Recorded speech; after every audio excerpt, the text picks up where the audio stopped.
My primary background is in enterprise IT. I work for the largest healthcare provider in New England. I won't mention their name. I left about 9 months ago to join Gemini. I also worked for a very large enterprise engineering firm prior to that. So like most of you, I have experience in data analytics, but as a consumer, not so much as a software provider and a service provider. So I hope to be able to give you some perspective there on both. Really, what we're all trying to achieve here is digital transformation for our business to get competitive advantage, either in internal business process or external. The key to that, though, is data availability. Many of the topics discussed here today and yesterday were centered around the challenges in getting data to us in a format that's usable, either for analytics or machine learning frameworks. What we'll find, and what we do find, for those of you, again, the topic prior to this was centered on AI and ML. Without the data, it's almost useless technology. There's very little that can be learned from a small data set. So regardless of where the data is, the goal is data availability. And for those initiatives to be successful at all, regardless of the resource we're spending on them, we need the data. This slide essentially is a representation of the last 15 years or so, where we feel we've been, where we are, and where we're going. So long ago, or about a decade ago, it was obvious to most of us that we need to start collecting data. For those of us in IT, it's centered around security operations, monitoring for alerting, for system availability, performance, and things like that. And we became very good at that. But again, they were proprietary technologies, whether it's Splunk, Elastic, or any of the monitoring tools that were used to gather and analyze data. What we have now, though, is more of a state of chaos, and the universe trending to chaos. This is no different. It's not that there's no order to it. It's just that the order is segmented. So there are multiple silos where we've begun collecting data, but extracting that data outside of those silos is becoming more challenging. ETL processes are slow. They're very rote. They require a lot of specialized personnel and technology. And as the data sets have grown, the time required to transform and move and copy them has grown with it. And it's really difficult to scale at this point. Where we need to be is really data availability, where regardless of the silo, because again, we're not going to get rid of these proprietary technologies anytime soon. Log collectors do that very well. Application-specific log sources do that very well. IoT, various cloud services, they're going to have their own data structure, their own data silos.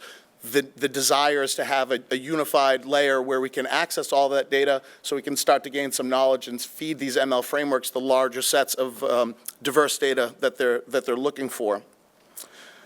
Obviously, the date's there. Who knows how long it's going to take. We have some thoughts on that. Obviously, we'd be happy to talk to them about them. But the challenges still exist both within the silos and outside of the silos. A slide on stats. Again, I'm not going to bore you here. Most of you are suffering from the very conditions that are listed here. There's a lot. Sorry, it doesn't display everything without multiple clicks. There are a lot of data silos, but data availability is the primary roadblock. For those of you that are data scientists, you'll say, well, data cleansing is one of the largest concerns, whether it's duplicate data, what have you. But without access to the data, whether it's in a standard format or transformed into a new data warehouse, having access to the data is the first step. You can't have data management really without data access. Data availability is where it's at. The real challenging statistic from a business perspective is the last two numbers. If 51% of the people are using less than half their data, we all know how expensive that is just to collect it. So for that matter, you're collecting something and then putting it to no use at all. So how valuable is it? Well, it's as valuable as what you're spending money on, but if then you're not extracting any ROI, you're suffering. Data lakes are wonderful things in very particular scenarios. However, they take a long time to implement. They're very expensive.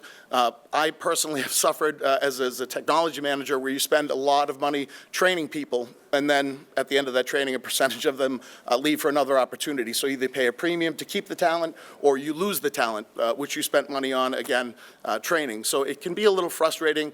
Some of these technologies are proprietary, both in language and management. So, you know, there's a difficulty there in maintaining that. Again, I'll apologize. The graphic here reminds me of Office 2007 or 2010. I'm expecting Clippy to come out here at any moment and say something.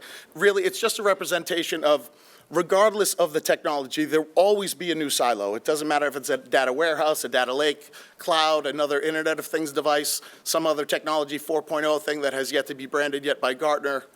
It doesn't matter. They're all silos. They're all proprietary. Extracting the information is the challenge, and it will not, with current technology, it will not go away. We have to address something. There has to be something new, a new approach. We're not trying to divest people of their investment in any of these things. Again, they all serve their purpose. They're all valuable, but without being able to extract knowledge from all of them in context, we're really losing a competitive advantage.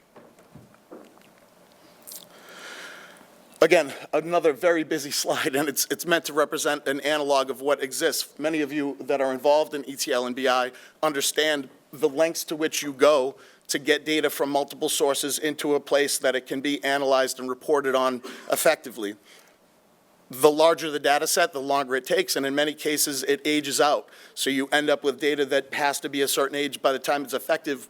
When it goes through this ETL process, it's no longer valid. It's either aged out, it took too long, the data set is no longer valid, it's too expensive to maintain. Again, you lost the staff, it was proprietary knowledge, whether it was a consultant or a team. This was fine 5 or 10 years ago. We're already at the edge of where this is effective, and we're bumping into the challenges associated with this. Newer approaches are essentially leveraging old technology and putting a different shine on it. We really need to think bottom up and address this structurally differently. Again, what we need is data virtualization. Now, this is not a new term. Obviously, many of you have heard this. What we're thinking of here is data virtualization without copy, inline translation across multiple data silos with a unified, scalable, modern architecture.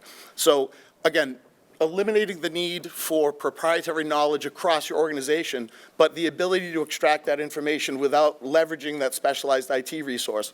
For those of you that have log management or security ops, there's maybe 2 or 3 or 4 people that know that technology enough where they can provide you access to that data at any given moment. And the second the data changes, you need to re-engage that resource. The goal is almost self-service, providing a layer that's known across your organization in a way that they can leverage it at their own desire, at their own pace, without impacting anybody else and still extracting what they need, regardless of the scale and regardless of the part of the business that needs that. Obviously, that's a small subset of the people in an organization that would want access to data across your org, whether it's supply chain, IT, in healthcare, IoT device, patient data, what have you. It doesn't matter. The segments of your business that are going to require knowledge from the same data sets, maybe just a different set of elements in it.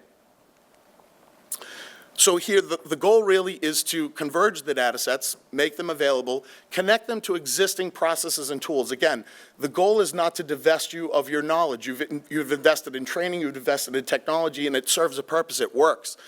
What we're trying to do is make it more effective, have you get more value from the information that it hosts. That's really the panacea. That's what data collection always was, the data economy. This information has value. That's why we spend money collecting it. But just like anything else, we don't want to be hoarders. We don't want to just put it in a closet and say, well, I have it all. Maybe someday I'll be able to use it.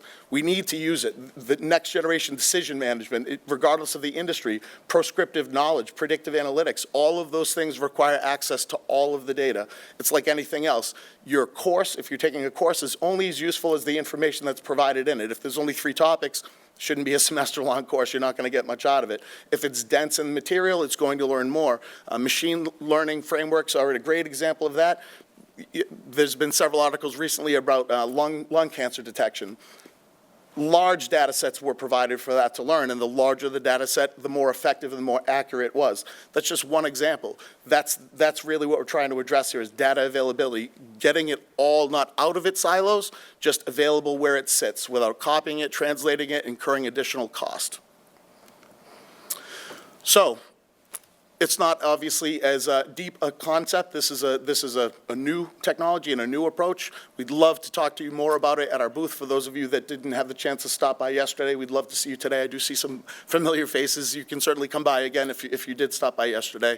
We'd love to talk to you guys a little bit more about it.